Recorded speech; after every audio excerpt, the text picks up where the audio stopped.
দুনিয়ার সবচাইতে সহজ একটা রেসিপি নিয়ে চলে আসলাম। আর এই রেসিপিটা তৈরি করা খুবই সহজ, আর এটা খেতে তো অসাধারণ লাগে। একবার তৈরি করলে আপনার বারবারই এটা তৈরি করতে ইচ্ছা করবে। এমন একটা রেসিপি আজকে সবার সাথে শেয়ার করছি। রেসিপি তৈরি করার জন্য এখানে আমি 4টা ডিম নিয়েছি। তো ডিমের মধ্যে আমি সামান্য একটু লবণ দিয়ে খুব ভালো করে ডিমটা ফেটে নিলাম। এবারে যে বাটির মধ্যে ডিমটা আমি ভাপে বসাবো, সেই বাটিতে একটু তেল ব্রাশ করে ডিমটা আমি ঢেলে দিলাম। এবারে ঢাকনা লাগিয়ে চুলাতে বসিয়ে দিব। তার আগে চুলার মধ্যে একটা কড়াই বসিয়ে দিয়েছি, তারপর একটা স্ট্যান্ড বসিয়ে দিলাম। এবারে পরিমাণ মতো পানি দিয়ে ডিমের বাটিটা বসিয়ে দিলাম। এবারে ঢাকনা দিয়ে 10 থেকে 12 মিনিট আমি ডিমটা ভাপ দিয়ে নিব। এটা তৈরি করতে খুব একটা সময় লাগে না। তো দেখতেই পাচ্ছেন আমার ডিমটা কিন্তু খুব ভালোভাবে হয়ে গেছে। আর ঠান্ডা হওয়ার পর আমি ডিমটা ছোট ছোট টুকরা করে কেটে নিয়েছি। এবারে কড়াইয়ের মধ্যে পরিমাণ মতো তেল দিয়ে দিলাম। তেলটা খুব ভালোভাবে গরম হওয়ার পর ডিমটা দিয়ে দিলাম। এবারে ডিমটা আমি তেলের মধ্যে হালকাভাবে নেড়ে চেড়ে হালকা ব্রাউন কালার করে ভেজে নিব। তো ডিমটা ভাজা হয়ে গেছে, আর ডিমটা ভাজার সময় কিন্তু একটু ফুলে উঠেছে, মানে দ্বিগুণ হয়ে গেছে। এবারে তেল ঝরিয়ে ডিমগুলো আমি তুলে নিলাম। আর অবশিষ্ট যে তেলটা আছে এর মধ্যে আমি পেঁয়াজ কুচি দিয়ে দিচ্ছি। এখানে আমি 2টা বড় সাইজের পেঁয়াজ কুচি করে কেটে নিয়েছি। পেঁয়াজটা ব্রাউন কালার করে ভেজে নিচ্ছি। তো পেঁয়াজ থেকে আমি সামান্য পরিমাণ পেঁয়াজ ব্রেস্তা তুলে নিলাম। আর অবশিষ্ট পেঁয়াজের মধ্যে আধা চা চামচ রসুন বাটা, আদা বাটা দিয়ে দিলাম হাফ চা চামচের মতো।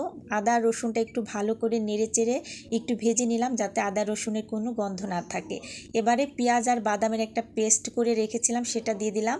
তারপর বাটিটা ধুয়ে সামান্য একটু পানি দিয়ে দিলাম। একটু ভালো করে নেড়ে চেড়ে মিশিয়ে নিচ্ছি। এর মধ্যে এখন আমি হাফ চা চামচ লাল মরিচের গুঁড়া, হাফ চা চামচ ধনিয়ার গুঁড়া আর হাফ চা চামচ জিরার গুঁড়া দিয়ে দিলাম, আর স্বাদ মতো লবণ। আর সবশেষে দিয়ে দিচ্ছি হাফ চা চামচের মতো রোস্টের মশলা। এটা দিলে কিন্তু এই রেসিপিটা অনেক মজার হয়। একটু ভালো করে সবগুলো মশলা একসাথে একটু মিশিয়ে নিলাম। এবারে এর মধ্যে একটা তেজপাতা আমি মাঝখান দিয়ে ছিঁড়ে দিয়ে দিলাম, আর 1 খণ্ড দারুচিনি, আর 2টা লং, আর 2টা এলাচ। এবার মশলাগুলো খুব ভালো করে কিছুটা সময় একটু ভাজা ভাজা করে নিতে হবে। আর এর মধ্যে এখন আমি 2 চা চামচের মতো টক দই দিয়ে দিচ্ছি। টক দইটা কিন্তু অবশ্যই দিতে হবে। আর এটা দেওয়ার পর কিন্তু এর কালারটা একদম চেঞ্জ হয়ে যাবে, আর এটা দেখতেও কিন্তু অনেক লোভনীয় হবে।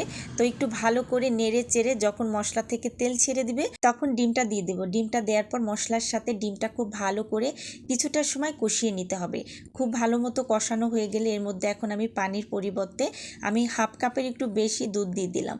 দুধটা দেওয়ার পর আবার একটু ভালো করে মশলার সাথে ডিমটা মিশিয়ে নিলাম। এবার 4টা কাঁচামরিচ দিয়ে দিলাম। ঢাকনা দিয়ে ঢেকে 3 থেকে 4 মিনিট আমি রান্না করে নিব। তো ফিরে আসলাম 4 মিনিট পর। ঢাকনা খুলে আবার একটু ভালো করে নেড়ে চেড়ে মিশিয়ে দিচ্ছি। আর এই রান্না থেকে কিন্তু আস্তে আস্তে তেল ছেড়ে দিচ্ছে। রান্নার শুরুতে যে পেঁয়াজ বেরেস্তা তুলে রেখেছিলাম, আমি সেই পেঁয়াজ বেরেস্তাটা এখন দিয়ে দিলাম। তারপর ঢাকনা দিয়ে ঢেকে 1 মিনিটের মতো রান্না করে নিব। এবারে দিয়ে দিচ্ছি হাফ চা চামচের মতো একটু চিনি। আর এই চিনিটা দেওয়ার কারণে কিন্তু এই রান্নাটার স্বাদ কিন্তু দ্বিগুণ বেড়ে যাবে। চিনিটা দিয়ে একটু ভালো করে নেড়ে চেড়ে 1 মিনিটের মতো আমি দমে বসিয়ে রাখবো। এই রান্নাটা কিন্তু খুবই সহজ আর সুন্দর একটা ফ্লেভার বের হয়েছে মাশাআল্লাহ। আর এর কালারটা দেখেন অসম্ভব সুন্দর হয়েছে। আর এর থেকে কিন্তু তেল ছেড়ে দিয়েছে। একটু লবণ চেখে দিচ্ছি, মাশাআল্লাহ অনেক সুন্দর হয়েছে। সব কিছু একদম ঠিকঠাক আছে। এবারে পরিবেশন করব। আর এটা একবার খেলে আপনার যে বারবারই খেতে ইচ্ছা করবে। আর বাসার ছোট বড় সবাই তো ভীষণ পছন্দ করবে। এই রেসিপিটা যদি আপনি বাসায় একবার রান্না করেন, আর এটা বাসার সবাই খেয়ে আপনাকে তো প্রশংসা করবে, আর এটা রান্নার জন্য আপনাকে বারবার অফার করবে। আর আজকের ভিডিওটা যদি এতটুকু ভালো লেগে থাকে, প্লিজ একটা লাইক শেয়ার দিয়ে দিবেন। পরবর্তীতে নতুন নতুন রেসিপি পাওয়ার জন্য আমার পেজটা ফলো দিয়ে দিবেন। আর যারা ইউটিউব চ্যানেল থেকে দেখছেন, আমার চ্যানেলটা সাবস্ক্রাইব করা না থাকলে প্লিজ একটা সাবস্ক্রাইব করে দিবেন। আবারও কথা হবে নতুন কোনো রেসিপিতে। সেই পর্যন্ত সবাই ভালো থাকবেন। আসসালামু আলাইকুম।